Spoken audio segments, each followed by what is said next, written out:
साळ हे गाव सगळे बुडून तेन्ना तुम्ही एक गाव दत्तक घेतलो.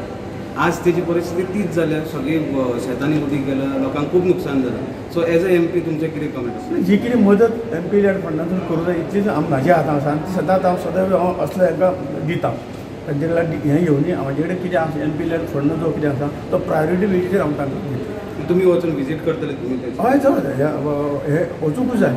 फाटीं पर्यंत तो इतिहास तुमी जाणात आनी त्यामुळे अशा प्रसंगाक आमी निश्चितपणे पावून हे करतले. हो प्रॉब्लेम परत परत रिपीट परत जाता ताजें मूळ कारण सोदून काडून ताचेर उपाय सरकारान करूंक जाय. सर लास्ट टायम कितले फंड रिलीज केला तुम्ही फॉर दीस MP फंडाच्यान जवळ जवळ प्रत्येक MP 1-1 कोटी ह्या कामाक दिल्लो.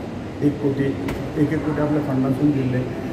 त्याचबरोबर आमच्या हातूंतल्यान MP फंडांतून प्रोजेक्टूय काही असे जे काही डिवास्टेटेड गांव जाले ताका आमी प्रोजेक्ट काही केले. सो ह्या वर्सा तुम्ही दत्तक हय मॅक्झिमम ह्या भागाचेर आमचें लक्ष आसता. सो दत्तक हे तुम्ही परते चालू दवरता? दत्तक ही स्कीम आयचे आदर्श ग्राम जो आसा दत्तक हे आसा पळय ती चालूच आसा. आणि 5 गांव असे 5 पंचायती आमी तरतून घेतले आणि त्या पंचायतीन एक्स्ट्रा फंडाचे प्रोविजन केंद्र सरकार कडेन किंवा राज्य सरकार कडेन ना.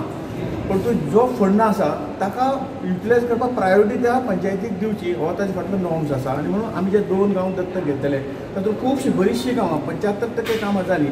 100% कित्याक जाली ना की काही जमनी जाय आशिल्ल्यो लँडलॉर्डांनी तें काम करपाक NOC दिवना म्हणून ती 75% पर्यंत आमी उरले. जेणे जर NOC दिली जाल्यार 100% काम पूर्ण जाता आशिल्लें. म्हणून मॅक्झिमम खंय तर 10% नाशिल्ली ती जर 70-75% जाता जाल्यार त्या गांवाक तुका फायदो जाता न्ही.